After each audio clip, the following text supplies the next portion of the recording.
session, the final Black listening session called The Story of Us. This is the chance where we will get to hear from former speakers and panelists with regards to how prevalent the story of us is. What are some of the issues that, we cross-pollinate on, digging real deep into places that sometimes we feel that's uncomfortable. So I just want to thank you again for joining us in this conversation, advancing this conversation. I also want to thank everyone who has participated in our prior conversations and hope that we just offer up some new information to you. As you know, I am Bishop Marcia Dinkins. I am the founder of Black Women Rising and the lead for the Black Appalachian Coalition, which was really initiated to address the narrative, the public narrative around rule in Appalachia, to decolonize that narrative through story-based strategies, imagery,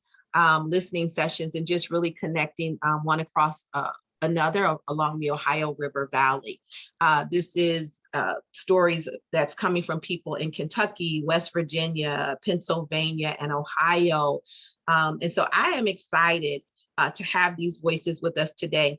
Joining us today is Akisha Townsend Eaton. I'm just going to say the names and give everybody an opportunity to say a little more about themselves, because I cannot do them justice because of how marvelous they are. We have Melanie Meade from Clairton, Pennsylvania. I'm sorry, Akisha is from Kentucky. We have Zabriawn Smith, who is from Aliquippa, Pennsylvania. And we have Shayna Goggins, who is also from Kentucky. I want to welcome each of you for joining us today. As I said, I do not want to, I'd like to give each one of you an opportunity. Take about 2 minutes to introduce yourself. Tell us about the work that you're doing and why you feel as though this conversation is important or that we have to continue this conversation. And so Melanie, you're the first one that I see on my screen.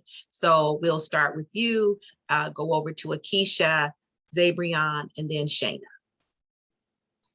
Greetings, everyone. Thank you. I'm so glad to be here, and I'm very glad to be a part of this conversation. I am a mother of 2 boys, a grandmother of 3.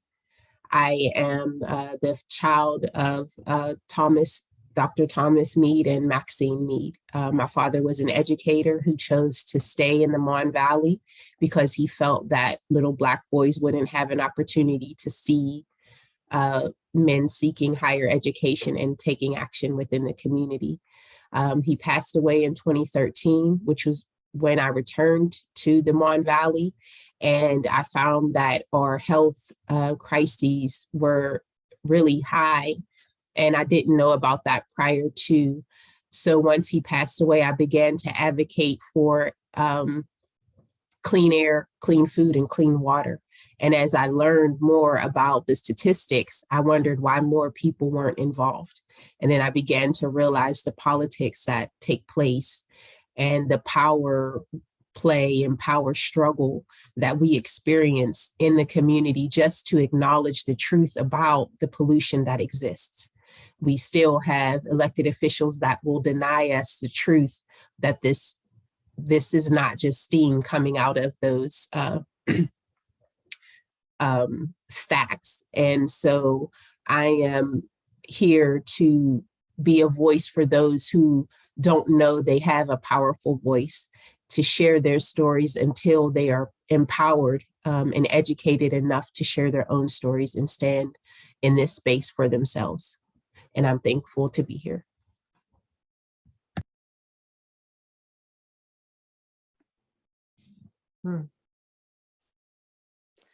Thank you.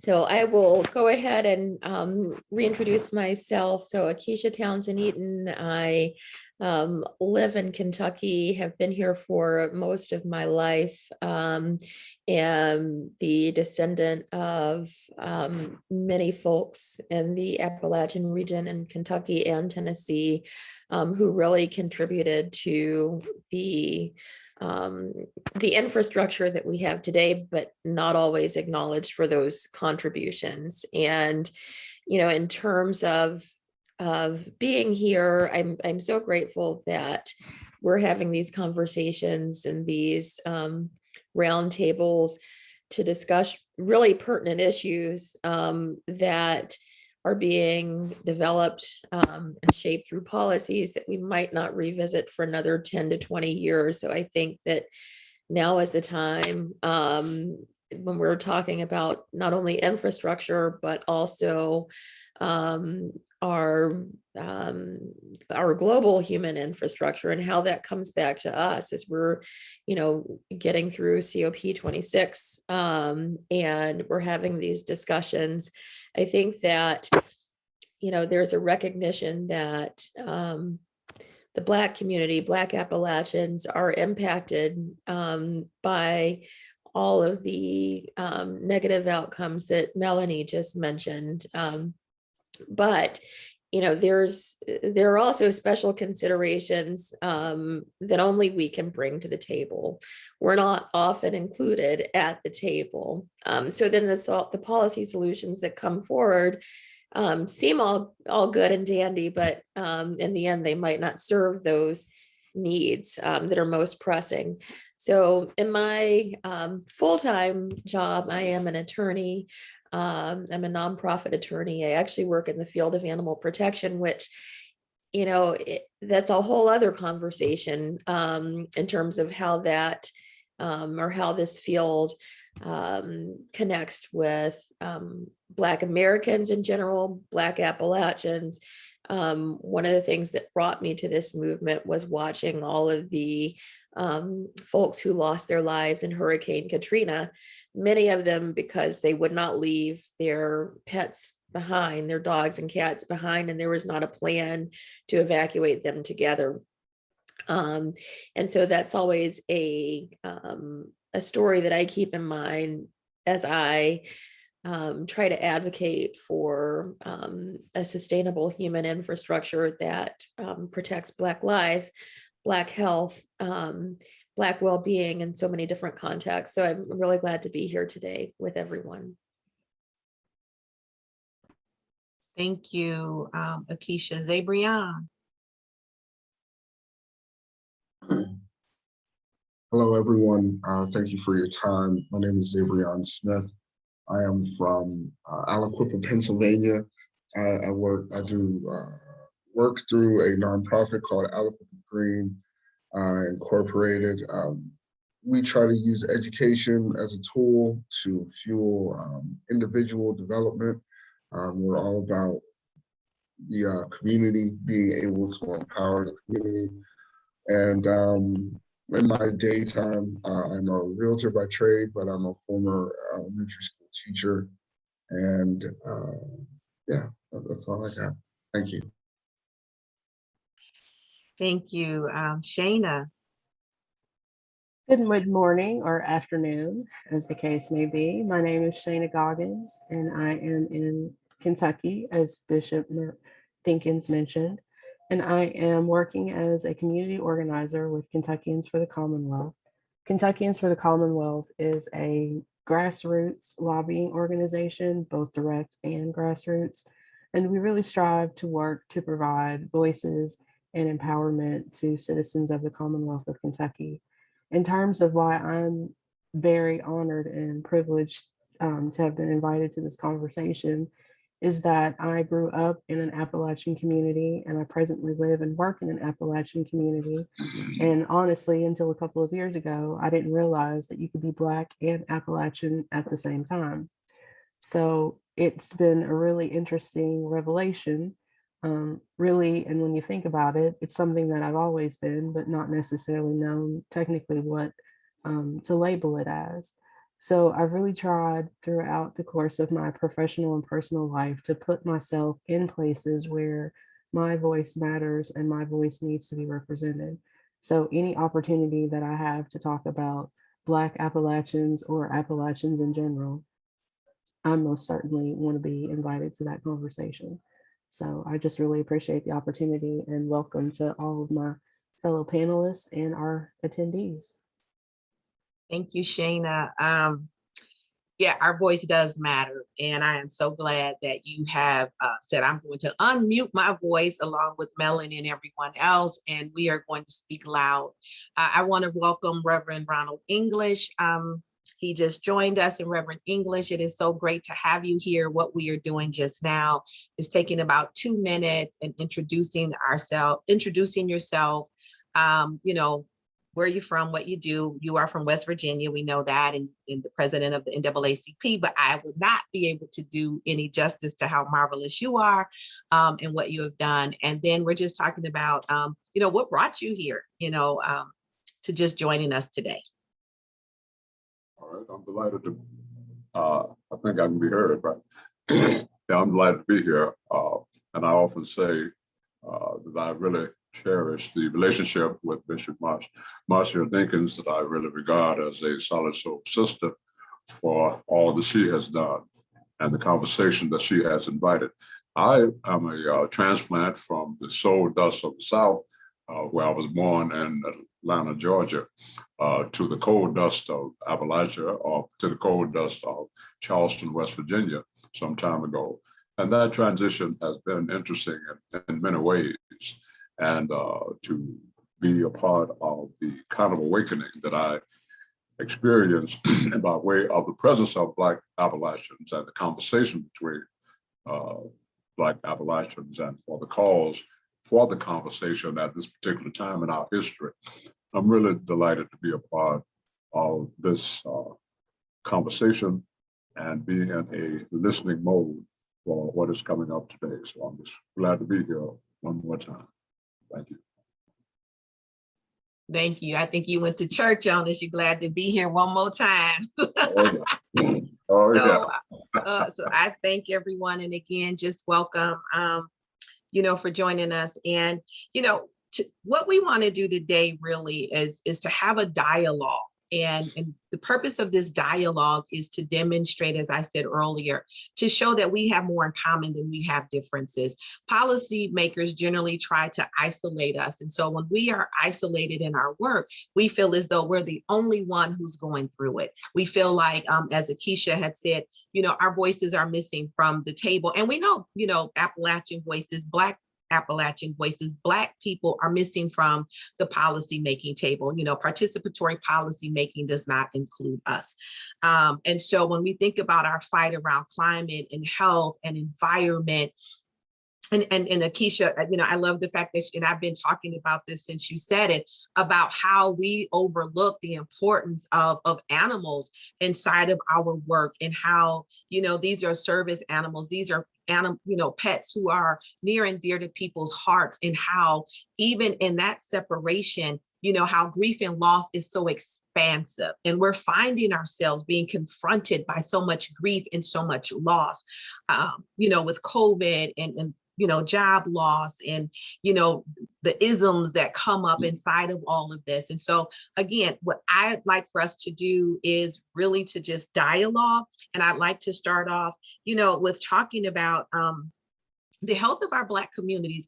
Reverend English said something that I thought was so interesting. He said, I'm from the coal ash of Georgia. And then he moved over to the coal in West Virginia, you know, and people would not see that, you know, as something together. They would see it as something separate. And we know that the coal mines or the coal fields has taken a great impact on the health of our Black communities, of our grandparents, our great-great-grandparents.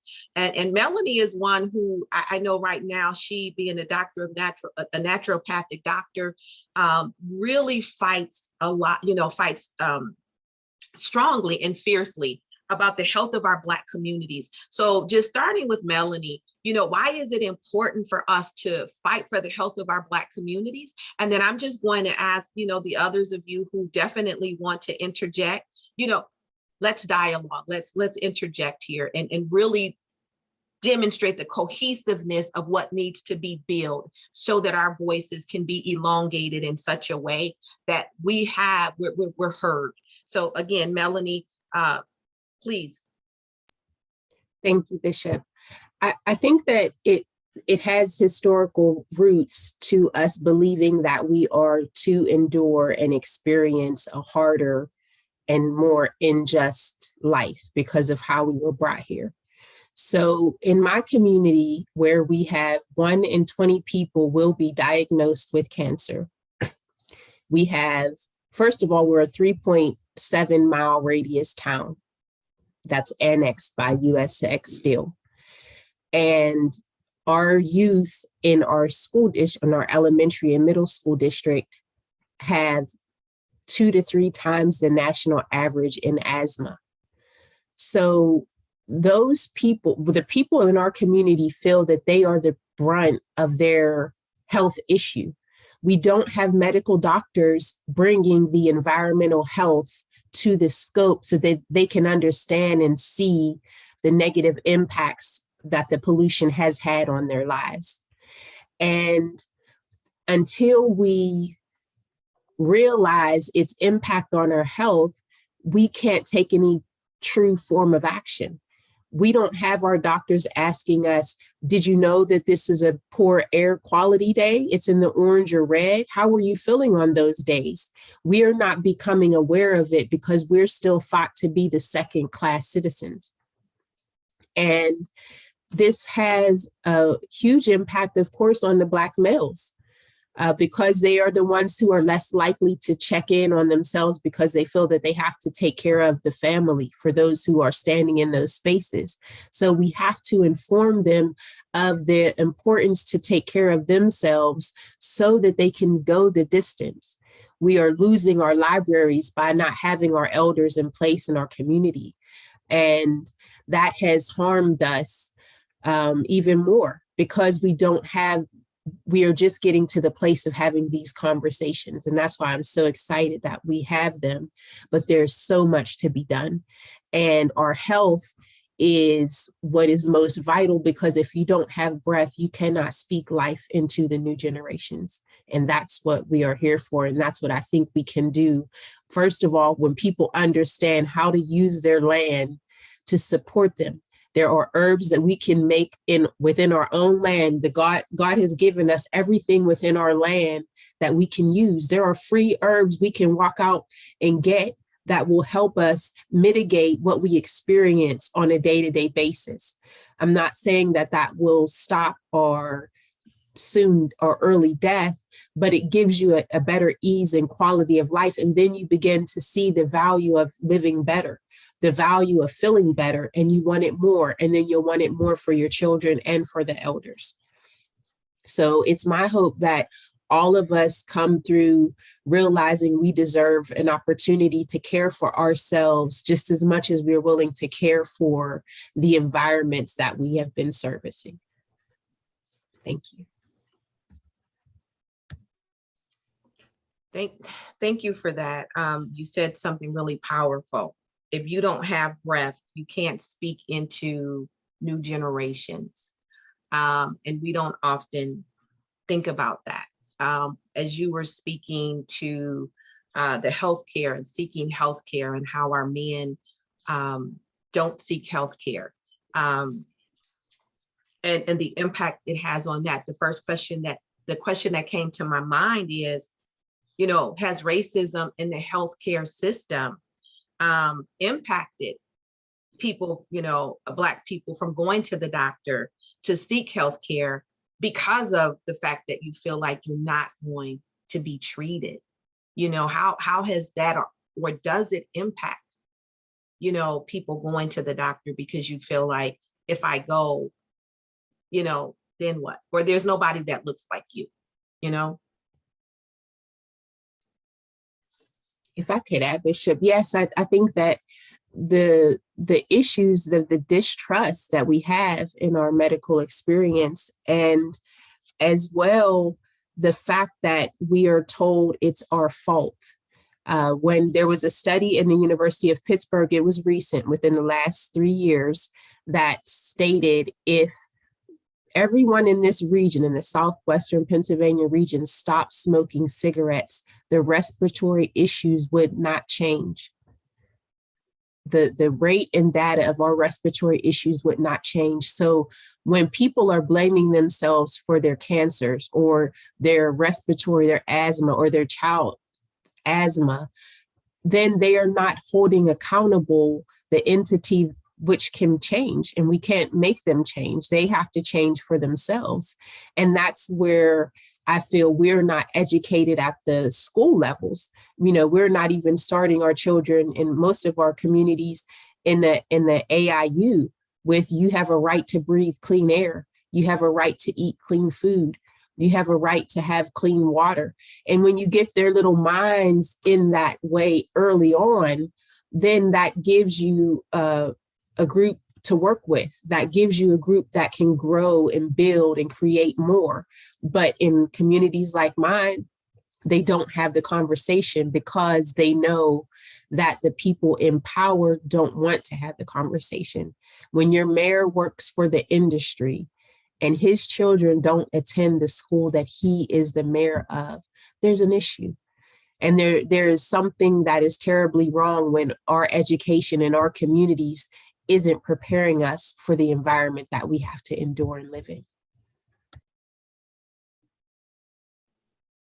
Thank you for that. And when you listed all of the rights that we have, unfortunately, Black and brown children are only told they have the right to remain silent. And we definitely need to dismantle that. Reverend English, you mentioned about, the coal, coming from one coal place to another coal place. Can you speak to, even around how that has impacted the health of our, grandparents, our great grandparents, and what are they dealing with today that we don't even hear about anymore because of Black invisibility? Yeah, that certainly is a part of the story here, and what had happened among minors. One of the most moving experiences I've had recently was to go into the area where Blacks had been brought to work in West Virginia in a corporate field that they found had been really detrimental to the experience of miners who had worked there. And the bodies the Black bodies that were affected and really destroyed as a result. And this is the time that they built the Hawk's Nest Tunnel, which was near I've forgotten the chemical plant right now that's very powerful in the valley. But they had brought several workers up from all over, but particularly Black workers from the South, to dig that tunnel. And in the process of digging that tunnel, they were exposed to gases that were detrimental to their health. And many bodies were found, but those that were Black bodies were just rolled over into a pit, unnamed graves, known, unknown names and unknown graves. That happened to be a lady who lived in that area, who happened to be white, and she was an editor of a newspaper. And she became interested in trying to find the bodies and then find the names that those men had that were buried in those unmarked graves. She did that over a period of time. She was able to find about 19 bodies out of approximately 900 that had been buried. And she was able to find 19 bodies and then go back and name those whose bodies she had found. After extensive research, there is a burial ground now. And one of the most moving experiences I ever had was presiding on the burial ground where these Black males had been found, but had been named and therefore could now be listed among the ancestors that we know.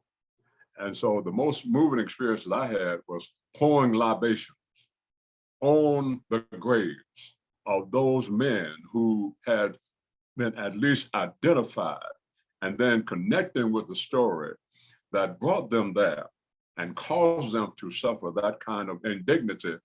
And whereas white bodies had been named and buried, Black bodies had not been named and buried, but now at least 19 of these men and the families and the descendants would now know and be able to recognize how they came to that area and how that discrimination and how the oppression had kept them unknown for generations until a person who happened to be white began that research. And in Nicholas County, Nicholas County is the area, but anyone who looked up Hawks Nest Tunnel and Hawks Nest tragedy would be familiar with that story. And that was just a moving time for me to preside over the naming and the burial and the libations poured on those graves. Whew, thank you for that. Akisha, Shayna, you have anything you want to add? Zabriawn? I just wanted to add something to a point that Melanie made, but first let me also take an opportunity to thank Reverend English for that very moving story. In that story happened in the town that he spoke of, but that happens in so many places and has happened. Right. And without, monopolizing this piece, it's probably happened to every one of us on this call. I can think of at least 2 of my relatives that are buried in places that no one really knows where they are. If you just think about the sheer number of Black Appalachians that have lived in this area, where are they buried? And, what honor and regard and respect is being given for them. So that's another Black erasure, I think, as you mentioned before, Bishop Dinkins. But to Melanie's point, she makes really poignant statements in that we are not providing our children with education. We're not providing resources. We don't have services. We are just statistically overall an unhealthy region. We are unhealthy people. And then you start to look at that in the respective demographic and or socioeconomic groups, and it just gets worse and worse. But not to detract or take away from her point, but I must add, the system was not designed to take care of us or provide for us. Now, not just us, but many people in this region and many people in this area. And I know that, most of the things that we talked about are environmental, but it does go back to that environment, in that historically, you just consider the sheer notion of the coal town and the control that was held over the citizens and what was made available to them or was not made available to them. And, just as Melanie said, historically and contextually, we are seeing the absolute same thing. We have never fully created a system or systems to provide for the needs of the people in this region, because they are so uniquely different. And many times they are diametrically opposed to what the majority wants and or needs for themselves. So, it is about, to me, the exploitation of human and natural resources to benefit one group over another. And then again, you just categorize or break down different people, put people in their various respective groups in terms of race and ethnicity, and then where they live. It's a wonder any of us have absolutely made it to the point that we are right now. Whew, thank you for that. I'm over here kind of sweating because it's getting hot in this conversation and deep. And I have so many questions swirling through my mind, and just really, I have so many. So before I go, Akisha, is there anything that you want to add? No. Okay. How about you, Zabriawn? I'm sorry, I was muted. It's, those comments are a lot to think about. I'm hot over here as well. And something that Melanie mentioned too about, and you asked at first, why is the health of our community important? Well, I think, most fundamentally to me, as I'm living day to day, it's important to stay alive. It's important to just be able to be well. And I was just thinking of a story. So in my community, we actually, as recently as 2014, possibly even today, there are still racially restrictive housing covenants that are legally unenforceable, but we know that practices still allow those, those methods of segregation to go on. I personally had a hard time difficulty finding housing in an area at first that was not impacted by pollution. Even though the rents, were the same, it didn't matter which area of town you lived on.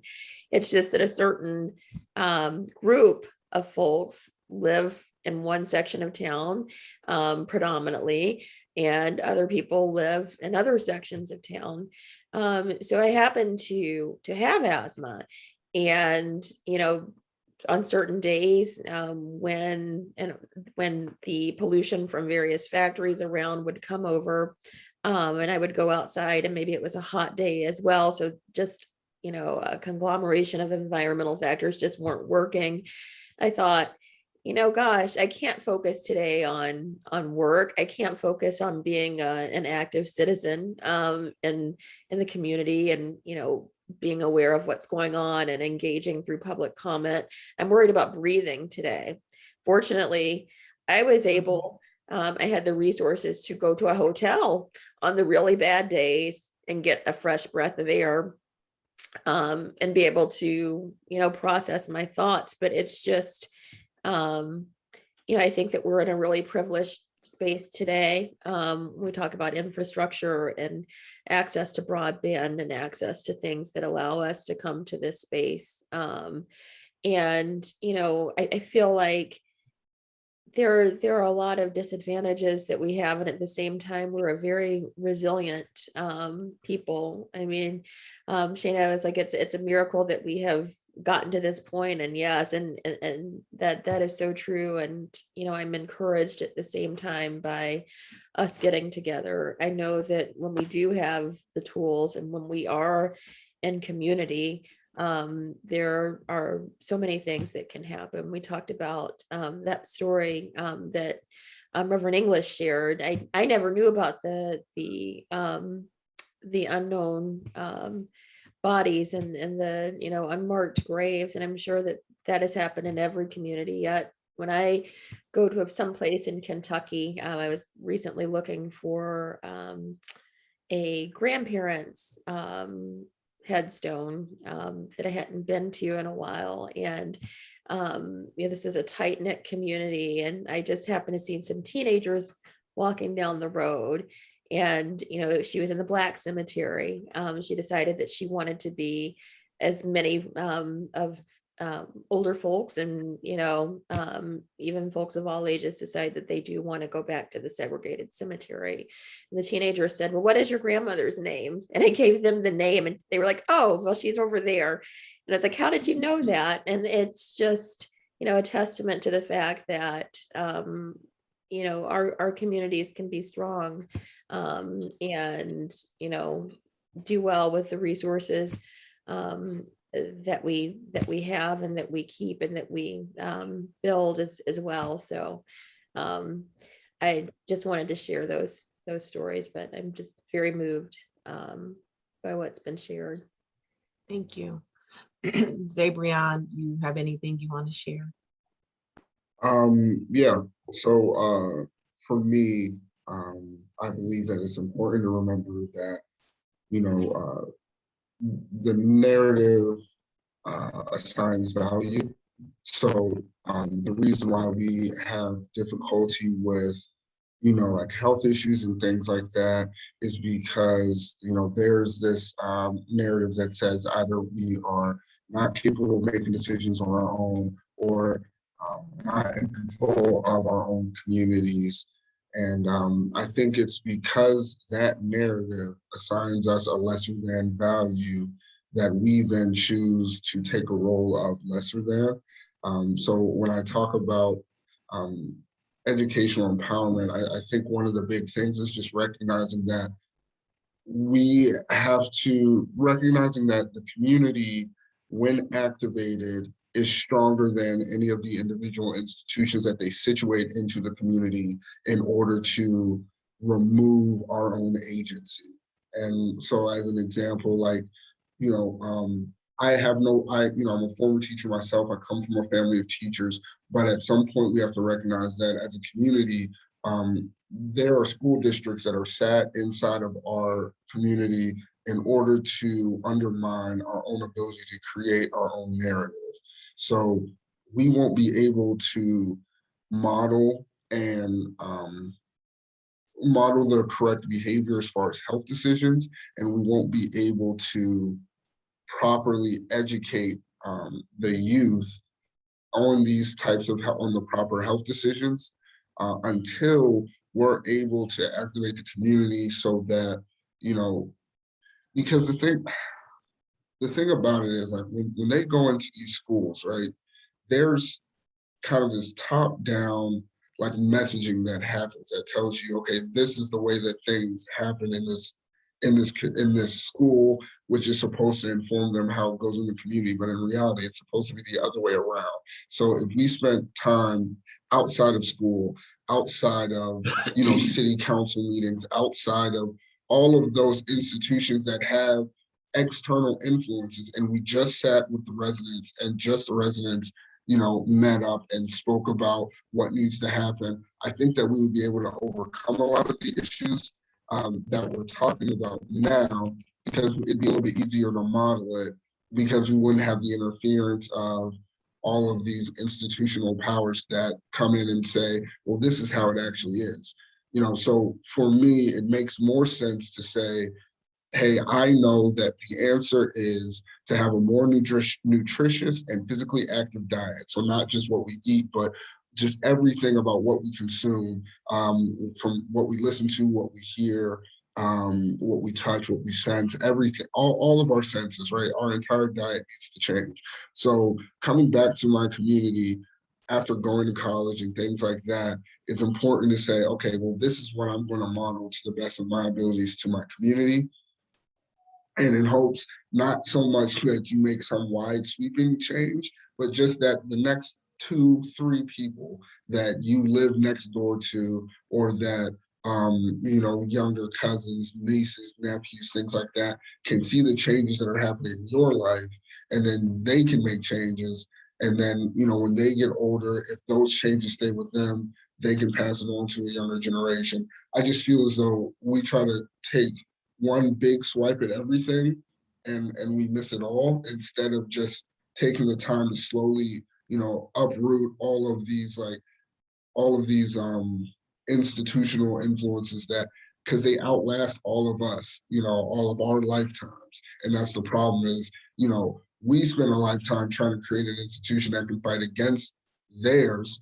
And in reality, what we need to do is just focus on the individuals, so that, when our times come, or when we run out of steam, the next generation has a little bit more information about what they need in order to not be reliant on these systems or these institutions at all in the first place. Yeah. Thank you for that. And so that brings me to this question. Understanding how, especially around Black erasure, we've talked about that. We've talked about the health of communities. We've talked about education, and we've also talked about children. We're speaking things generational, be it past, generations, or moving up into the generations that we have now. Looking at let's talk about the time we're in. We've already seen mass politicized, we've already seen where one of the reasons why they really don't push, a whole lot with COVID. Anytime you say that it creates an extinction of Black people, brown people, or other people other than white people, there's little done about it. And now we find ourselves in this educational mode with another attack on the identity or the story of Black people, which is around CRT. And so listening to what you just mentioned, the question I have is, how will we be able to discuss these issues institutionally within our schools, or within our communities, or in our after school programs, because the public narrative around CRT is used for fear mongering. It's being used as a punitive message, but it's also being used to create erasure, Black voices, the story of Black people.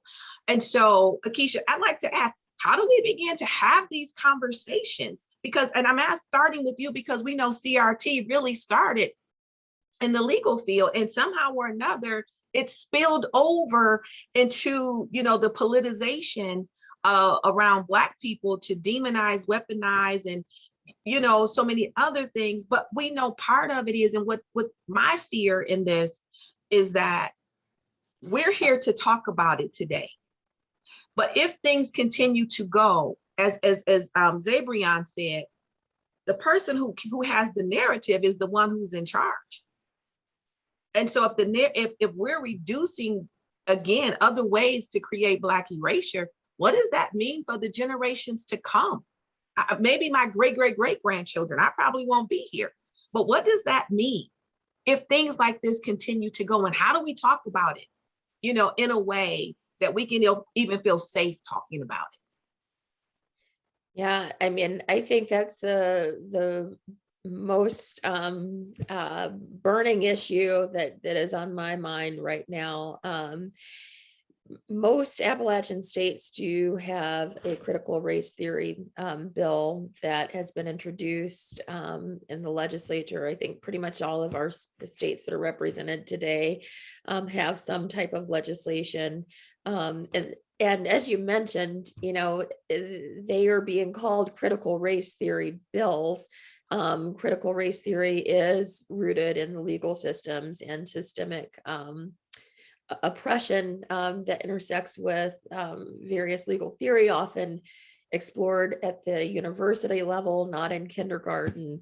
And it's a convenient way to really, I guess, cover up what these bills really do. And when you think about it, everything that we've talked about so far in this talk, under a lot of these bills, these discussions would not be allowed in a classroom. This video would not be allowed in a classroom if many of these bills were to be effective. Not only that, there's a ripple effect. I was reading one state's bill, which passed, and it basically does not allow for an organization, for example, that engages in lobbying to have their materials presented in a public education setting.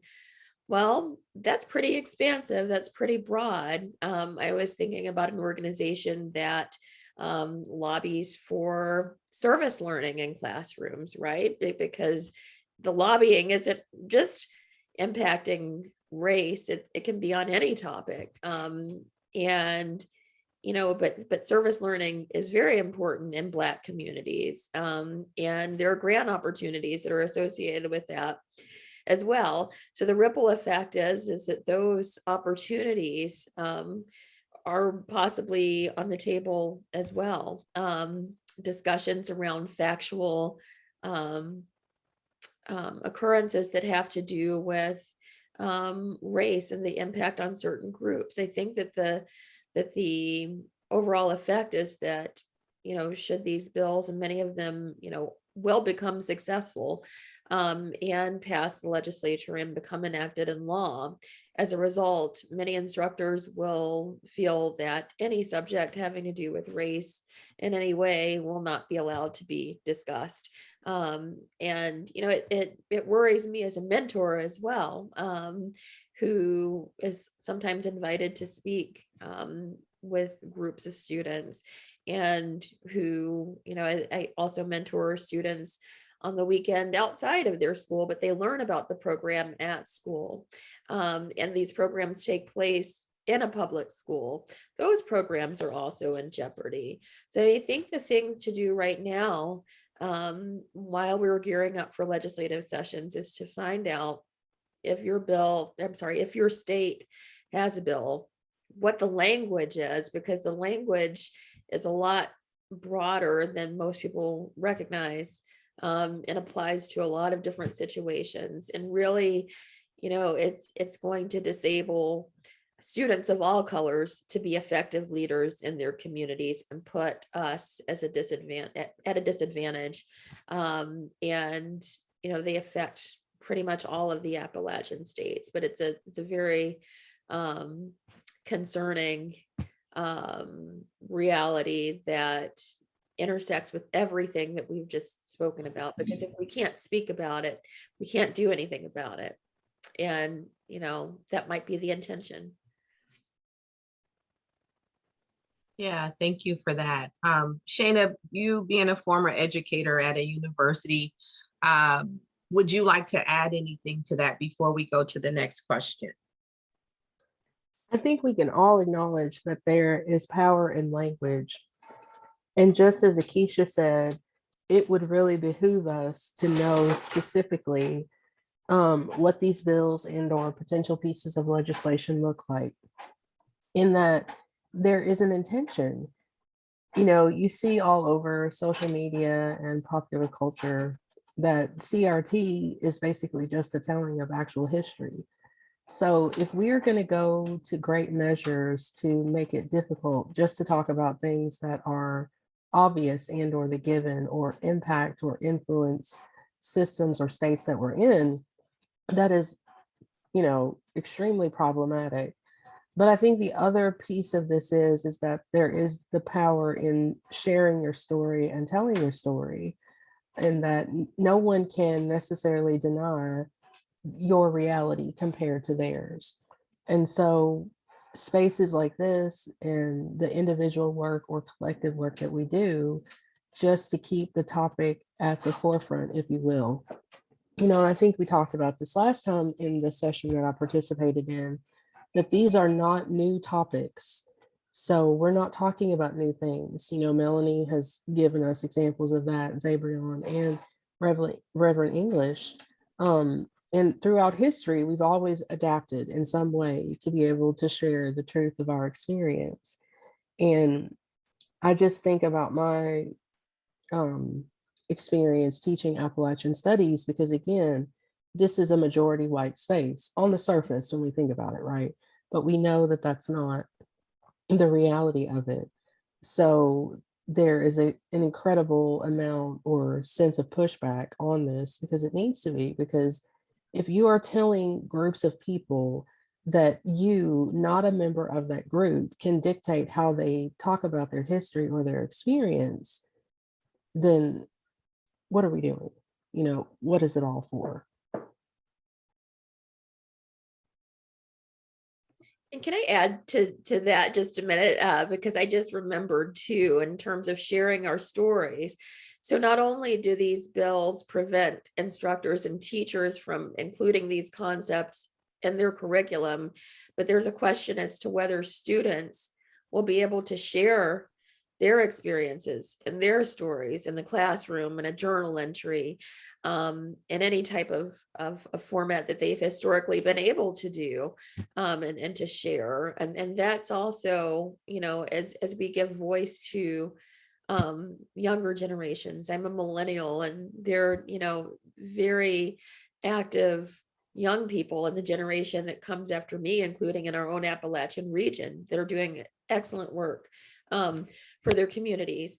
Are they going to be able to share the struggles and the challenges and the opportunities in educational institutions?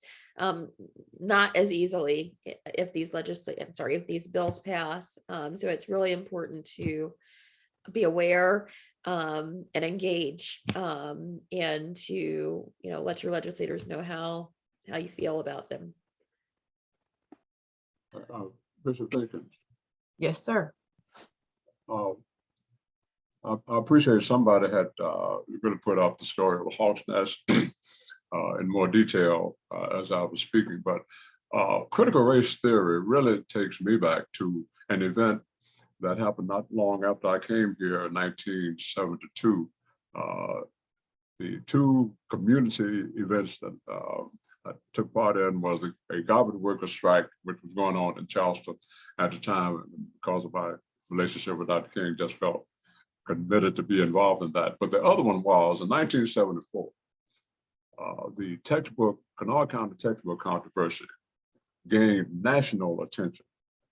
And it's because the education community, the English language arts committee of the Kanawha County school system had looked at how to be more inclusive of books in the school system and what they were reading. And they had suggested that there would be a number of books that would be introduced. And it included some kind of humanistic work of Sigmund Freud, Allen Ginsberg, and all that.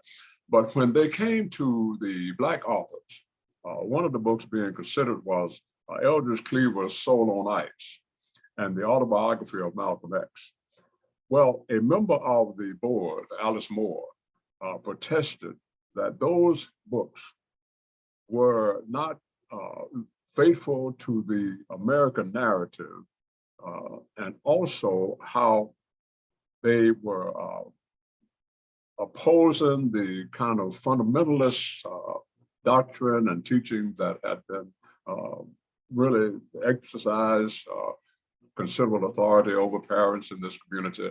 And then it kind of evolved into a situation of us versus them in terms of the coal miners being organized to protest the books, and other groups in the community being organized to protest the books. And a lot of those who were protesting the books had not read any of the books. That's how it became an issue. And I sat on the textbook review committee, in which people who had opposed the books were given the books to read and then to discuss. And finally, there came some kind of resolution to be inclusive and allow some of the books to be included. But I know that Soul on Ice never did make it in. And I know that the Autobiography of Malcolm X never did make it in. My point is, that was the seed of the kind of critical race theory effect that we see now. So in my mind, it's a replay of something that I had seen before in terms of how this has affected and how the sides line up on either side without any focus on the books or on what critical race theory is.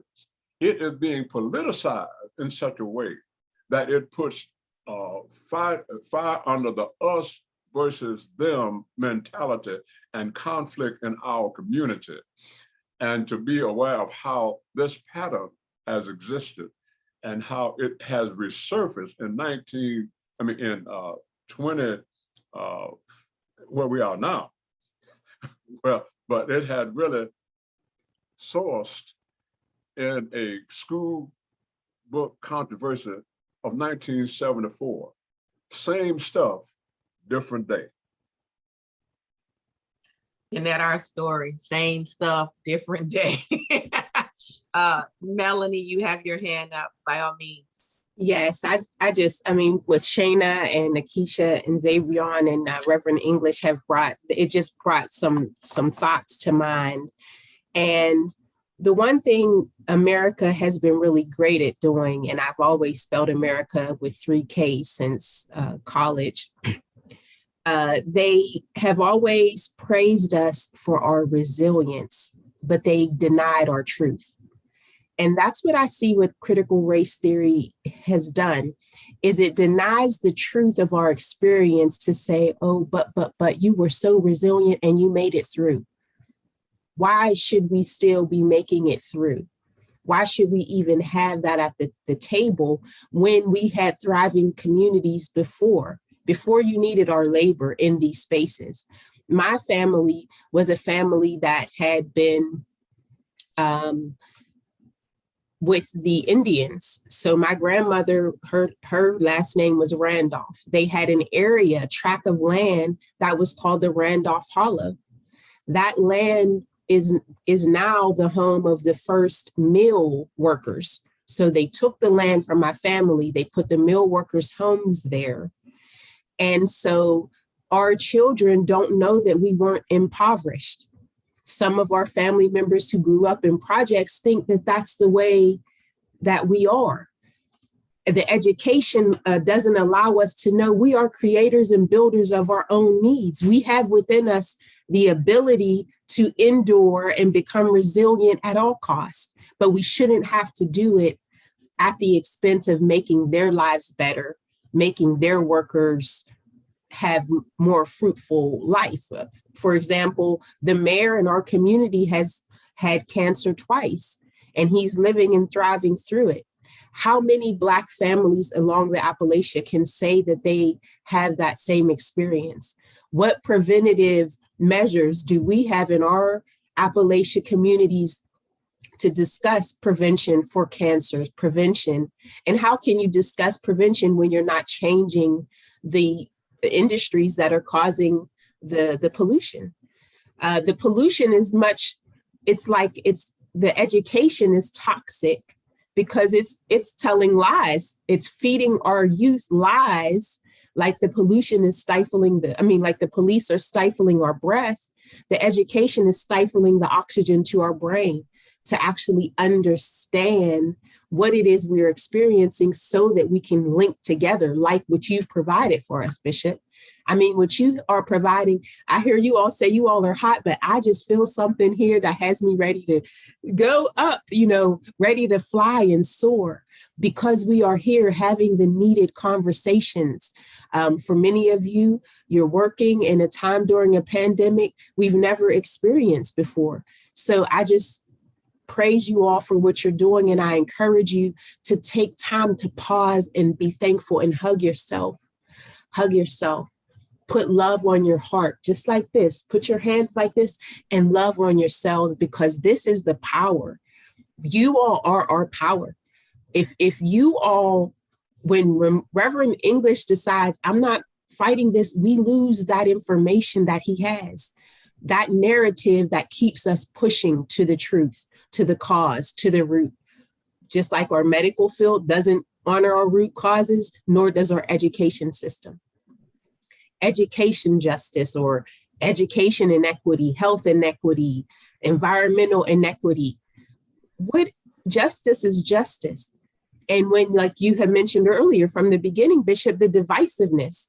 So they divide us so you can only stand, oh, you're an environmental justice person. Oh, you're a social justice.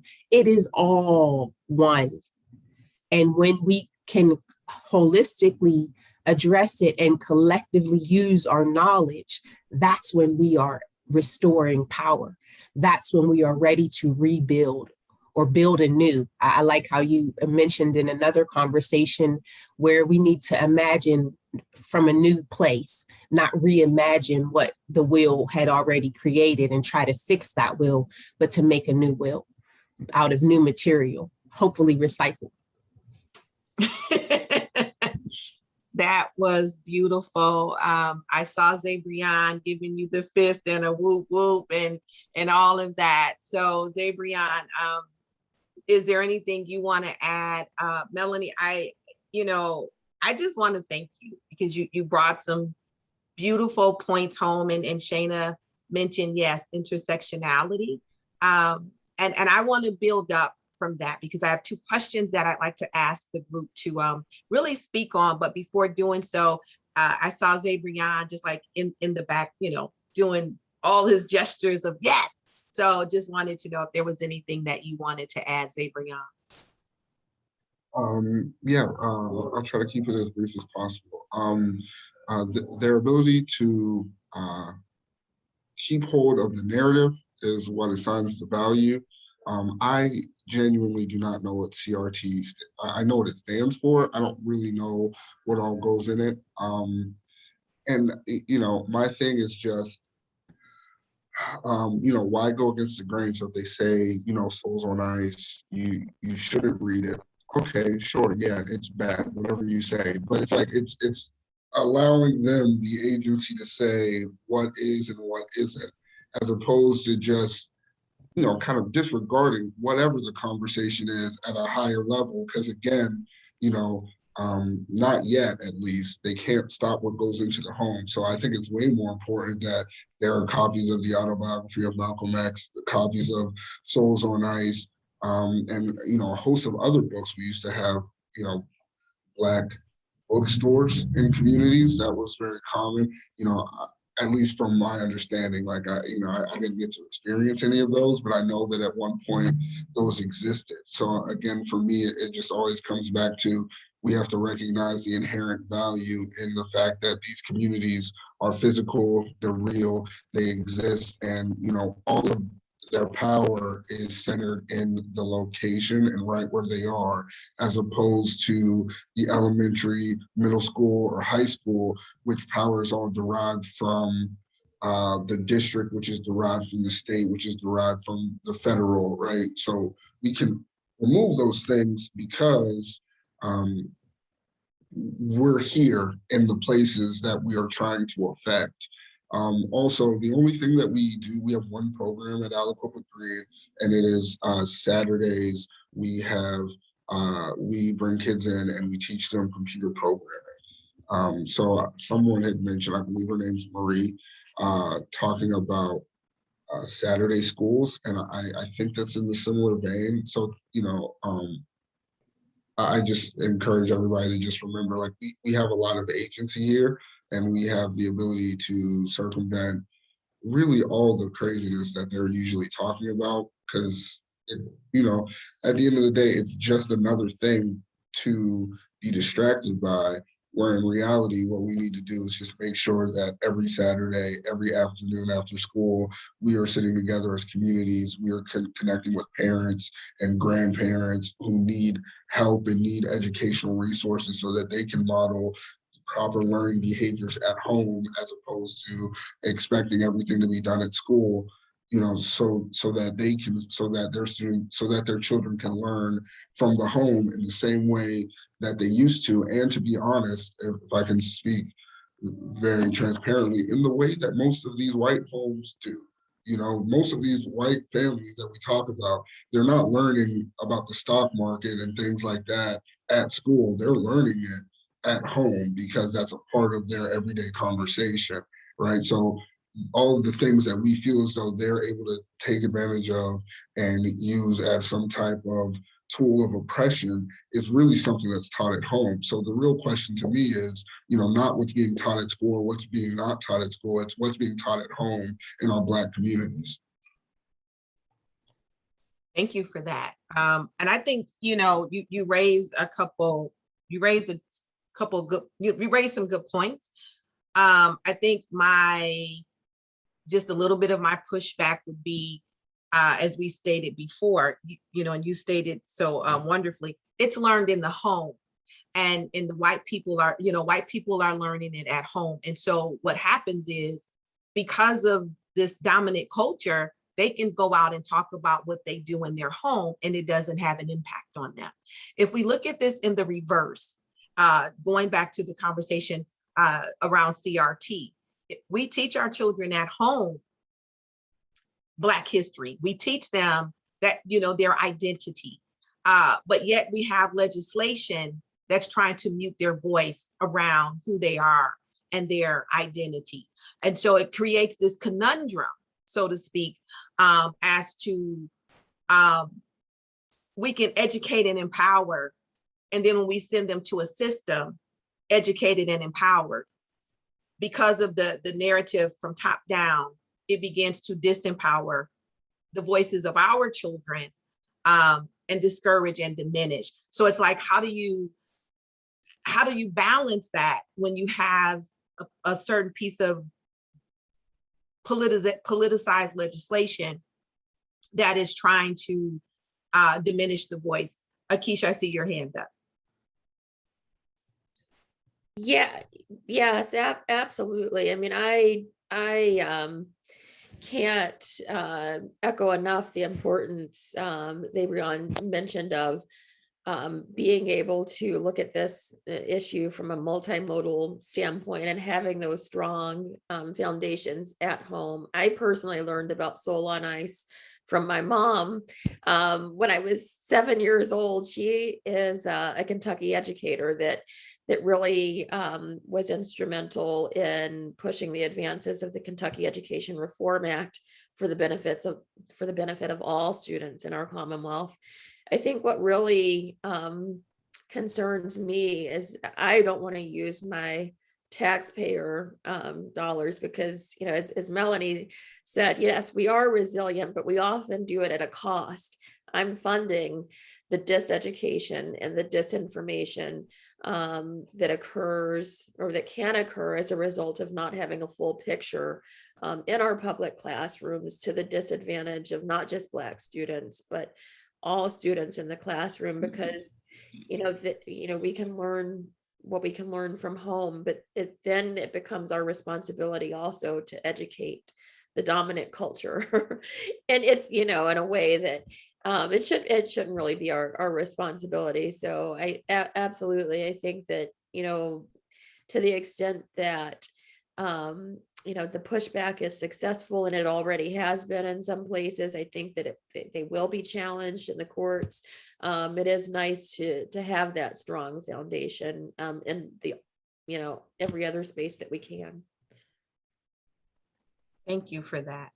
I want to move to our next question. And again, everybody feel free to chime in. Melanie said something that I think was just refreshing and a reminder. And she used Reverend English as an example. And she said, when Reverend English stops fighting, we lose his story, we lose his voice, we lose the history, we lose the information that's deposited, the lived experience that he can bring to the table in our fights, in how we need to really learn from one another. And so that made me, so I'm going to ask like a twofold question here. So what it makes me think about is, how prevalent is it for our stories to move forth, and how do we do that? But also, how do we do it in a way that we are ensuring that resources are being allocated to Black communities, because we are speaking up and telling that story? And I'm going to ask Shayna to start us off, because we haven't heard much from her, and then from Shayna, Reverend English. Since Melanie threw you under the bus, we'll pass it to you next. I think that, you know, we've pretty much demonstrated and illustrated that even if A, we don't have an audience, or B, the audience that's present isn't interested in our story, we still find a way.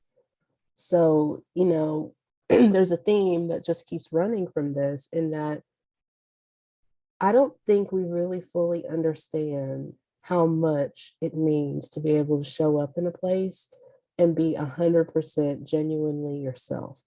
And, you know, I don't know any of you really, only in that I've met Bishop Dinkins once before and Akisha once before, and, you know, we've exchanged a couple of emails, but there is a consistent thread that runs among us, in that somebody most likely told us that our story was not important, or we didn't have a right to tell our story. And yet here we are telling our story. And, you know, many years from now, I hope that somebody that hears our story can say, I shared my story, and then encourage someone else to share their story because I heard Melanie's story, or I heard Reverend English, or I heard Zabriawn, or someone that was connected to Akisha.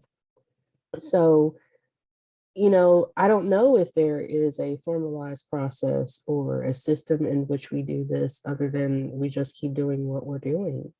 You know, looking for opportunities, creating opportunities, and having open spaces. Because you know, growing up in a majority white space, you spend a lot of time minimizing those aspects of yourself that are different. And I think we don't really appreciate how everyone that came before us did that. And so how they did that, you know, comprises who we are as individuals and makes up our story. So, you know, we've never had this formalized system in which we share stories. We just tell stories. You know, I grew up with my grandparents who experienced not only Jim Crow and segregation, but the civil rights movement, all the way up to Reaganomics, to, you know, living and experiencing a president that looked like them being elected. And it's just something that you see over and over again when people like ourselves gather in these spaces and tell stories. We are subconsciously and consciously encouraging other people to tell their stories. And not just people that are in our group, but other groups as well, because, you know, there has been an emphasis and focus on hearing what the majority has to say. And it's very cliche, but sometimes the person with the loudest voice is the only person that people pay attention to. But it doesn't mean that that's the person that you are supposed to pay attention to. And just looking at the chat to draw in, Melanie talks about, makes reference to cultural legacy, in that I am very fortunate in that I have an audio cassette. Now that's dating me because most people don't have audio cassettes, but I have an audio cassette recording of my father's father telling the story of when he was a child. I was fortunate to grow up with him, and every night he would walk to my house and he would tell my brother and I bedtime stories or read us bedtime stories. But most of the stories he told us were about his life growing up as a Black man in a majority white space during Jim Crow and segregation, and how he fought and was bullied just trying to get to school, and the things that he did to make money, and his experiences in the war, just being a Black man. And his story mirrors so many other people's stories. So it's just the sheer act of telling it. When someone tells you that it's not important, that typically indicates that it's critically important. And you better darn well find a way to share that. I really hope I answered your question and did not just ramble on. So please let me know if I did not. No, you were wonderful. I think the only other part of that question is understanding that we need to tell our stories, and we need to tell them in our communities, but we also need to tell them in a way that it begins to inform public policy. So the question was like, how do we also tell these stories in a way that we can help to bring resources to, Black communities in Appalachia that are divested from, that are constantly extracted, exploited, and excluded. And as to your point earlier, how they make Appalachia looks like it's this monolithic place, rooted in whiteness, when in fact there's so much more to it. Right. So bringing these resource allocations into these communities. And I think you do that by showing up, right? Like showing up in the places where these specific policy conversations are being had. I waffle a lot between, do I want to be a elected official, or do I want to be a person that helps people find their voice, that can talk to elected officials? And to me, the perfect politician would be the person that did both, but we know that doesn't necessarily happen. So here we are as community organizers and advocates and educators and the like, right? So if we know of opportunities where conversations are being had about housing, about budgets, about financing, many of our states are getting ready to hit the periods of time in which the legislatures come together and they have these conversations. We need to show up in those conversations. Now, COVID and how we're living right now might significantly impact, but there's still ways that we can encourage everyone in these communities that are being disproportionately impacted to show up in some way. Writing letters, calling your legislative phone lines, but they are not going to know or necessarily care about what it is that impacts those of us who are telling these stories if we don't get in their face and let them know what that story is. So we just simply have to show up. Even if our voice quivers, right? We have to show up and we have to tell our story on a larger scale and keep telling it. Thank you, Shayna. Reverend English. A couple of things came to mind as I was listening, and in terms of the power of stories and where they need to be told. One thing came to mind is how to develop a platform for telling those stories. And there are several platforms available by way of media and by way of community connection. But I think also thinking about how to tell the stories and get exposure to the stories. And the platform is to understand the resistance that has always been behind us telling our stories. I remember that one of the documentaries on the life of Frederick Douglass was simply called When the Lion Wrote History. And that's from the perspective, not of the owner of the lion, but when the lion wrote history. That's a different story. That's a different narrative altogether. The other thing that comes to mind is the resistance that we have always had to deal with in terms of telling those stories. And one of the most brilliant minds that I had the privilege of knowing, it was Dr. Charles Hamilton Long, Charles Houston Long, who taught at the University of Chicago, and then ended his time, I think, at another university down south. Anyway, he had this term that I was always intrigued by. He said that our major distraction for storytelling, as far as Black folk have been concerned, is what he called the hermeneutics of conquest. And he's saying that our stories have been told or have been told to us by those who were designing it to oppress us. That's the hermeneutics of conquest in terms of how the interpretation of our history hermeneutically had been designed to keep us oppressed. And so he not only talked about Black history in terms of us telling our stories to match somebody else's story, but to help us to understand why that story had been oppressive to us in the first place. And it's because, and so the hermeneutics of conquest show up in terms of how we are now dealing with the reality of whiteness and how that the hermeneutics of whiteness has been dominant in our culture and has dominated our thinking, so that we are sometimes not even aware of how these stories have shaped us and how the urgency of retelling them is a challenge, because the platforms by which we tell them, except for some platforms like this, where we are able to have thinkers and share not only strategies, but the content of what we are about and strategies for dealing with that, and knowing that the dominance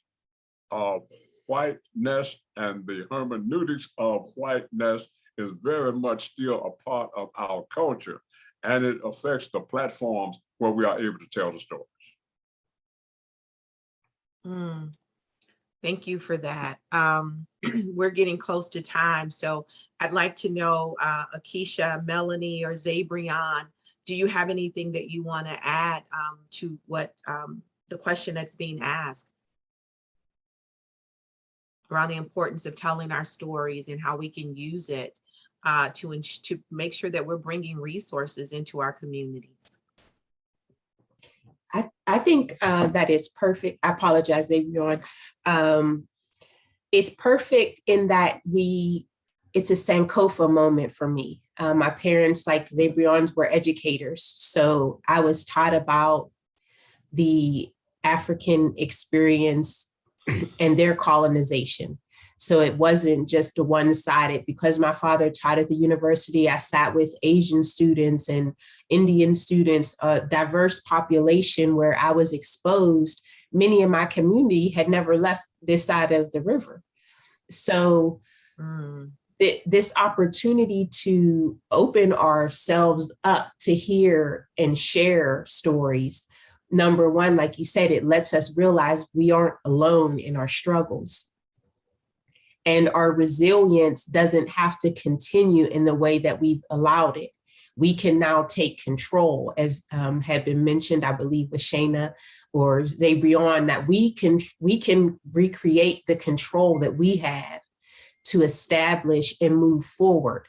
the Saturday schools. That notion for me is very vital, because in this community, we don't even have an environmental education program for our youth.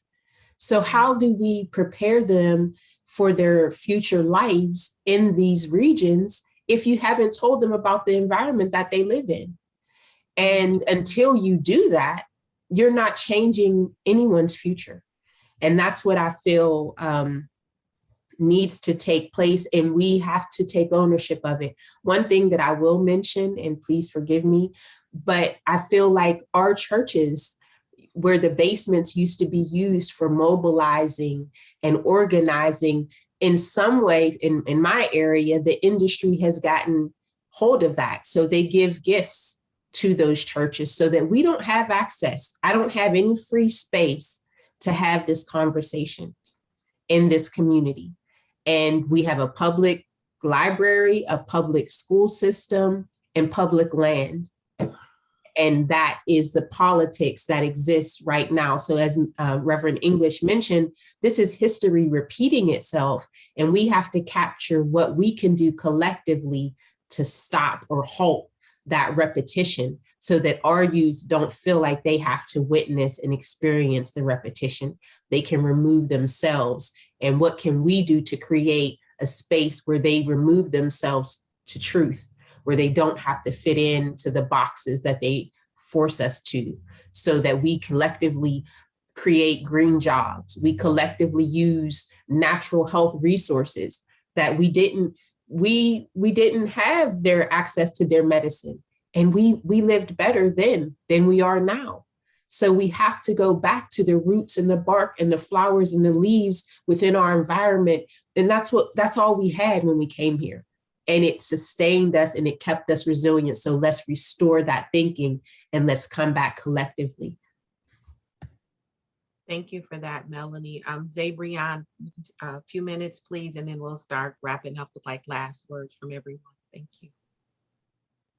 I feel like I said it a few times, but their ability to control the narrative is what assigns the value. And I just feel like I got to keep saying that, because, at the the root of all of these problems is, for whatever reason, at some point we stopped assigning value to things that should be valuable. This conversation should be valuable. Our stories as individuals should be valuable, not for anyone else other than, the people in our communities. And I think Melanie was really onto something, although I feel like she was maybe tiptoeing a little bit, but it's okay.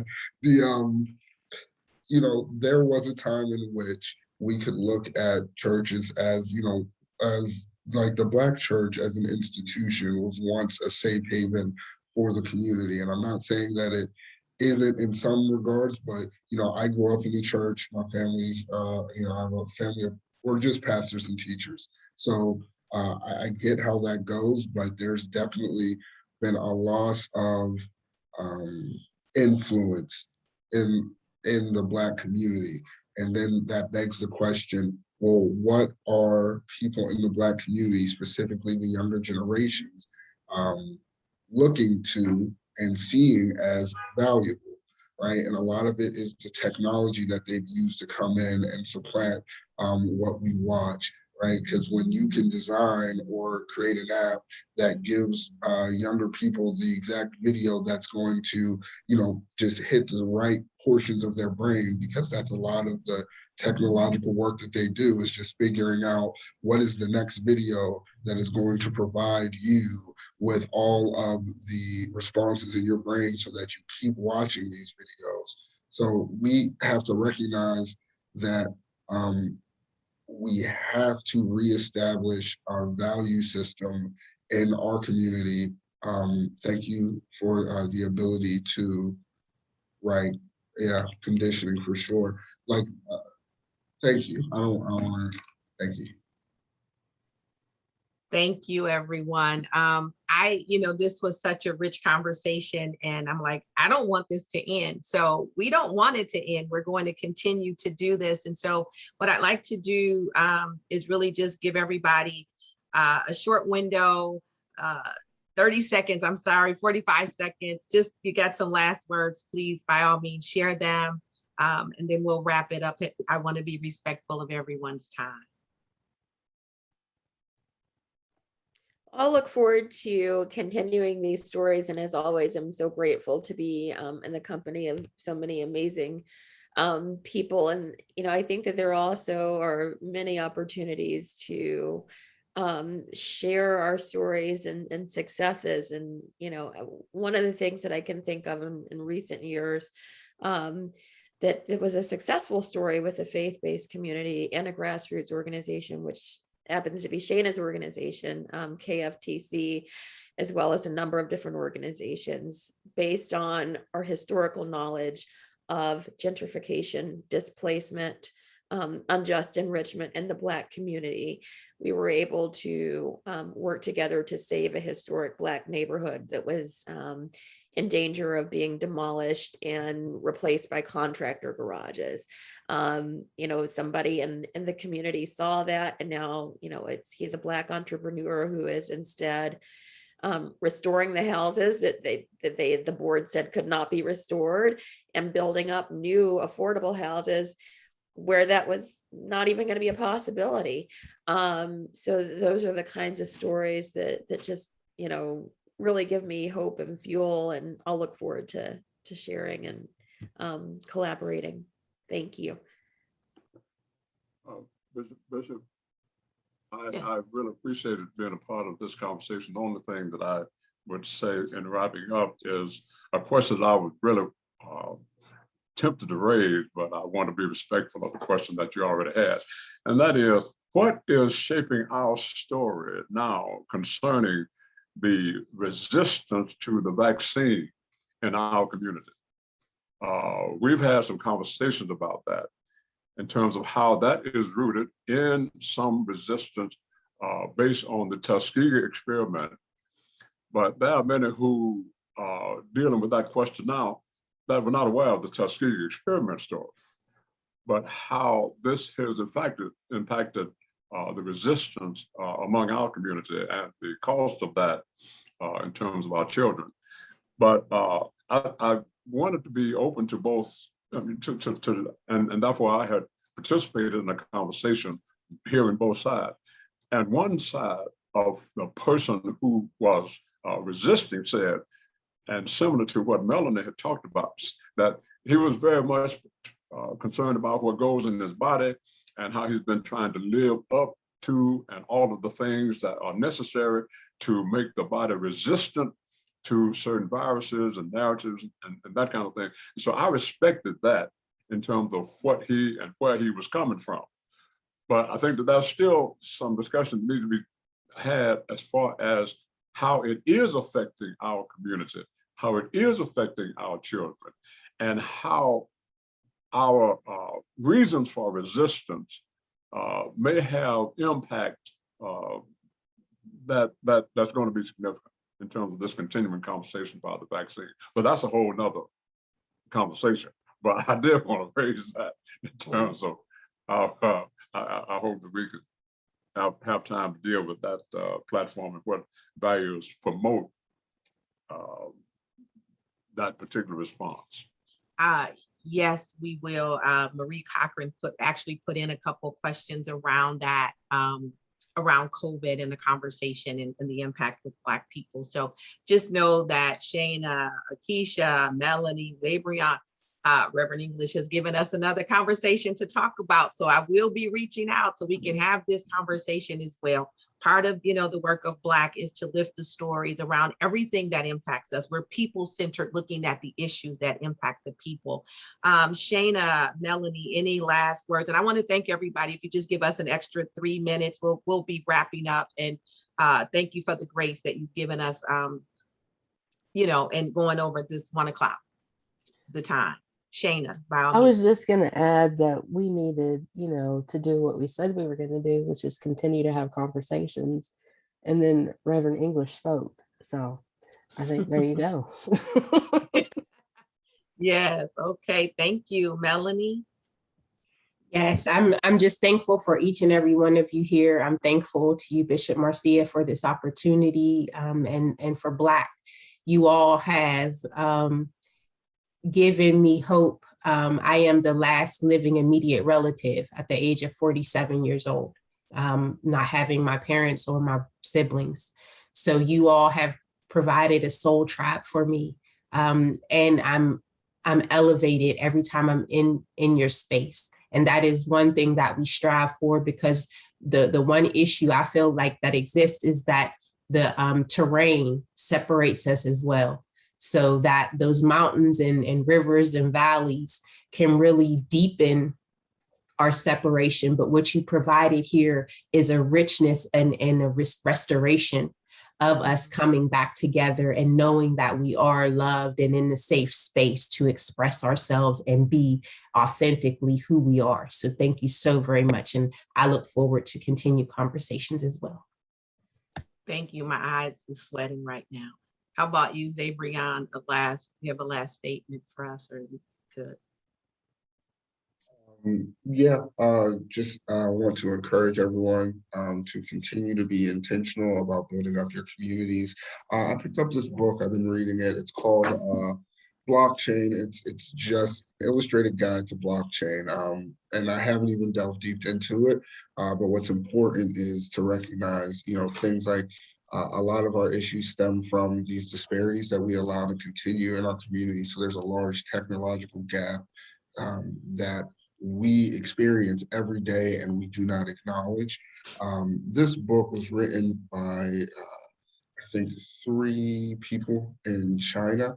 And the whole first chapter, they're speaking about how intentional they were, that once they learned how disruptive blockchain technology was going to be for finances and everything in their society, they made it a point to write books upon books until they found the perfect book that would explain in layman's terms to, just the regular person in China what blockchain technology is and why it's important.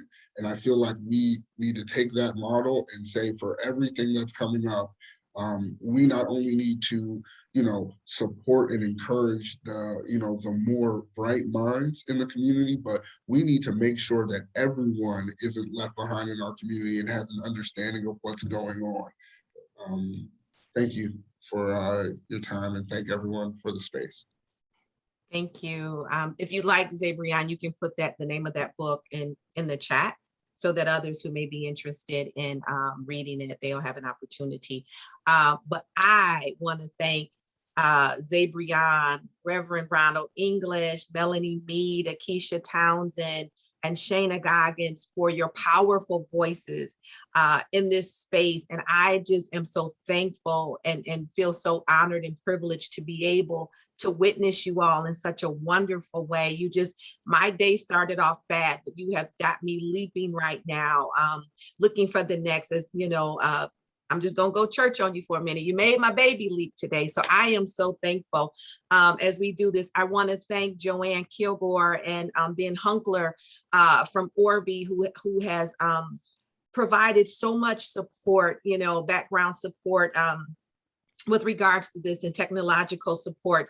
I would ask that each of you, Akisha, Shayna, Reverend English, Melanie, if you want to put your emails in the chat, people want to reach out, please, by all means do so. I want to thank the participants who joined us today. And I hope you found this conversation very enriching. And I'd like to invite you to stay in contact with Black. So you can go to the Black Appalachian Coalition, I believe it's .org. Ben, if you could put the website and the Twitter, our social media links in the chat box, that would be great. And I just want to end on this. Shayna said something that just really made me have a Mufasa moment and say, ooh. And she said, you just have to show up. You have to get in their face, even if your voice quivers. And it made me think about something Sojourner Truth said. It was a prayer. But what she said was, I'm going to stay in your face until you answer me.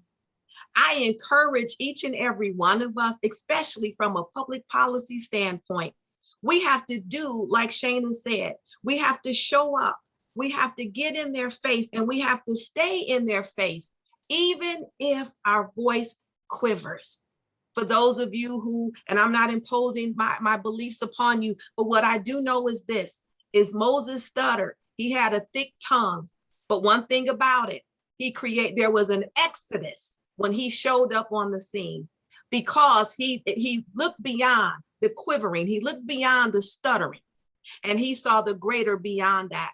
And what I do know is when we can see the greater beyond that, we can stand still and say, this is an enemy we will never not no more see again. So I encourage you through your stories, through the way your imagery and education in every place that you are, tell somebody about you, your voice, your story, and you matter.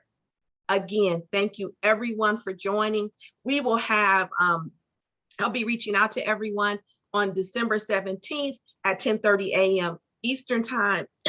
Black is going to have our strategy session for 2022. How do we use our story-based strategies to move forward? What are those things that's needed? I invite each and every one of you to that story-based strategy. Our strategy meeting, we will be sending out an email. I will also be sending out an email because we definitely need to have that conversation that Reverend English talked about, and how our stories impact us, how they can positively or negatively impact us. But until such a time, I want to wish everybody a great weekend. And I just encourage you, get in somebody's face and tell your story. Have a great day, everybody. Take care. Bye-bye.